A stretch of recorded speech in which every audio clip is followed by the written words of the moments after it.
Ontario's forests are dynamic environments that depend on natural disturbance for regeneration. Wind, fire, insects, diseases, all these forces, along with geology, soil conditions, and climate, shaped our ancient forests.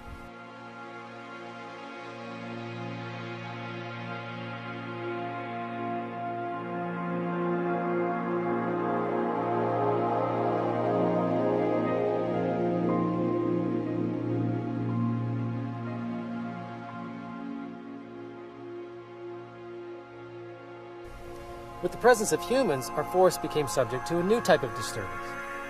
While the impact of the indigenous communities was minimal, within 100 years of European settlement, we'd clear-cut most of the southern regions of this province and significantly diminished the forest in other areas as well.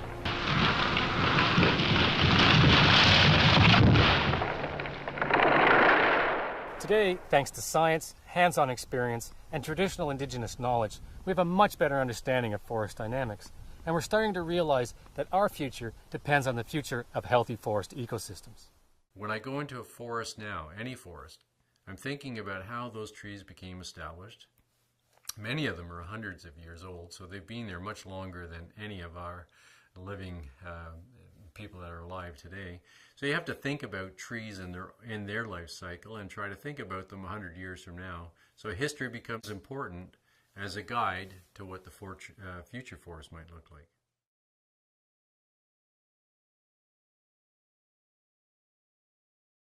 In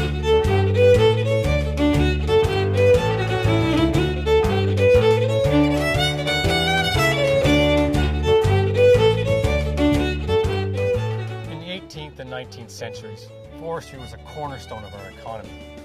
At the height of the square timber trade, millions of cubic feet of pine were being rafted annually to Quebec City, and from there, mainly to Great Britain.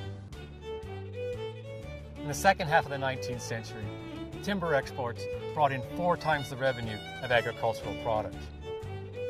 Virtually all of this timber was coming from the Great Lakes St. Lawrence forests, as licenses were acquired further up the Ottawa River and its tributaries, and then into the Lake Nipissing and Georgian Bay watersheds.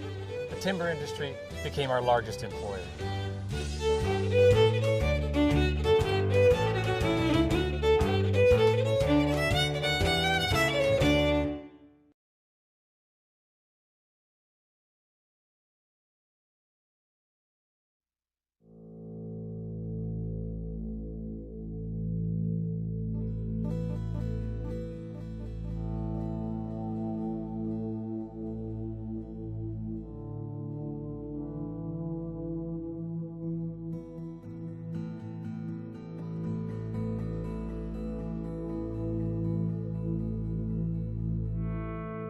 By this time, Canada was inescapably part of a global environmental community. And many Canadians wanted Canada to be a leader. Yet this same global movement was highly critical of Canada's environmental record and wanted us held accountable. At the Earth Summit in Rio de Janeiro in 1992, the nations of the world were called upon to endorse sustainable development, and that included the management of forests. When you started to be held up to a standard that was worldwide, it wasn't as easy to blend into the background, that you would be held accountable. And I think Ontario, Canada in general, but Ontario in particular, was being held up to that standard, and it had to be accountable for it. And there had to be a commitment to improving what was going on. So what happened was, although the world was changing how they were going to run forestry, Ontario was first off the mark to actually grasp all these new concepts and create a whole new way of thinking about forests. the Crown Forest Sustainability Act.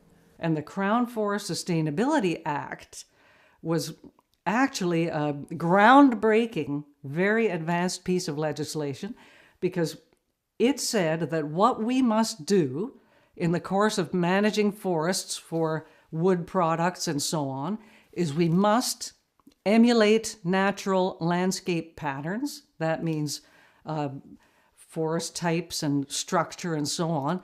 And we must conserve ecological processes and biological diversity. So we had to do it all.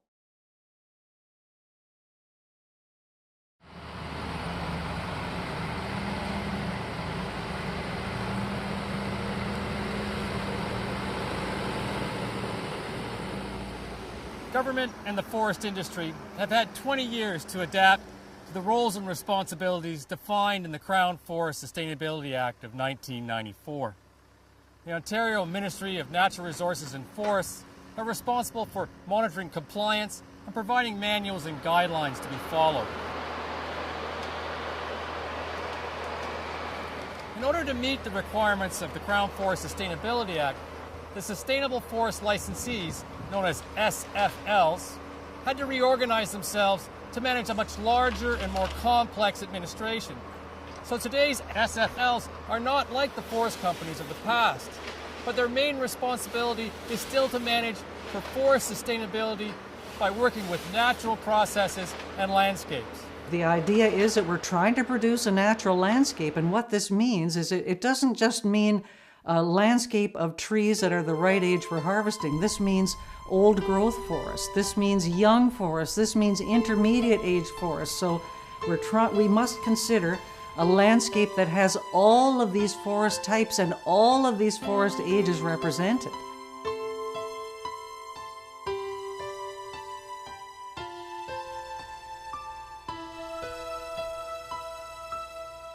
No harvest plan is simple. In order to exploit natural regeneration for all the species present, the forester must modify the degree of disturbance created by the harvest. This is the essence of adaptive forestry, the constant adaptation of harvest to site and species composition. While this is done in all forest types, in the Great Lakes St. Lawrence forest, it is the intensity of the adaptation that dominates.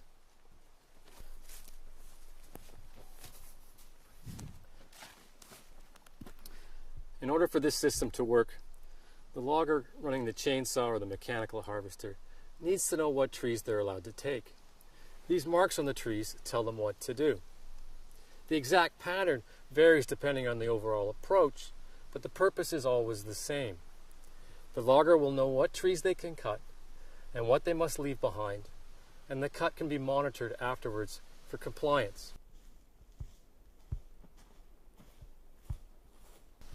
On Crown lands, the decisions and marks are made by certified tree markers who follow specific instructions written by foresters.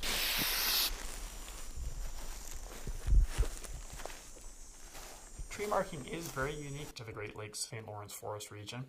Basically, prior to trees being cut, every tree is looked at by a forester or by a trained technician, and they make decisions on the tree quality or on the wildlife values, and they walk every acre. The easiest way to think about tree marking is that you take the worst, leave the best. So it's like you're investing in the future. We are in no way going through and cutting the best trees. That's the exact opposite of what we would do in forest management.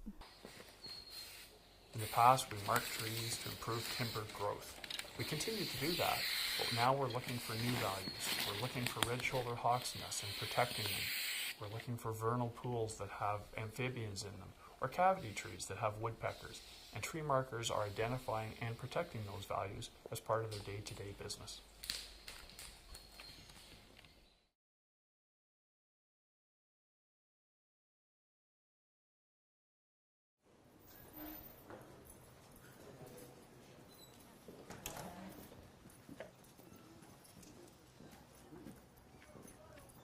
A new generation of Ontarians is starting to replace the one that transformed forestry in the late 20th century. Abraham Francis, a Mohawk from Akwesasne, is currently attending a master's program at Cornell University. Abraham is working with others to develop a biologically and culturally informed forest stewardship strategy for Akwesasne.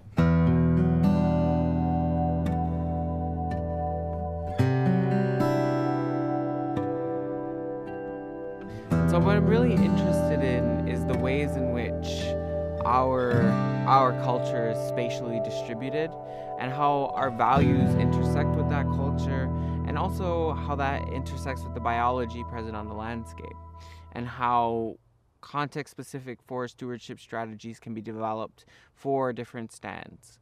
And really, when I'm looking at that, I'm incorporating the unique political, geographic, cultural, historical realities that my people have faced, and how that has influenced our relationship with the environment.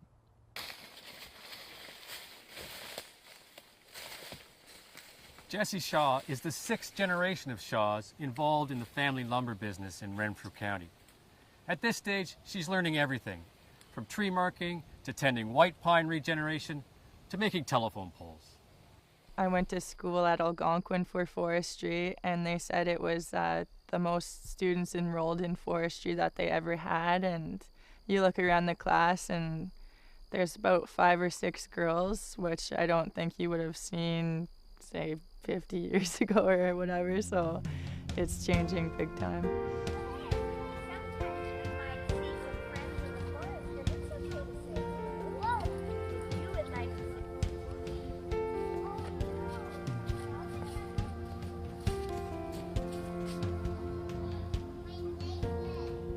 And then there is the next generation. These children are attending forest school in the Ottawa region, and they're being encouraged to explore and create their own meaningful connections with the natural world. They will inherit the forest we leave them, and they will manage it as they wish. It is our responsibility to ensure they have the skills, knowledge, and passion to be Ontario's next stewards.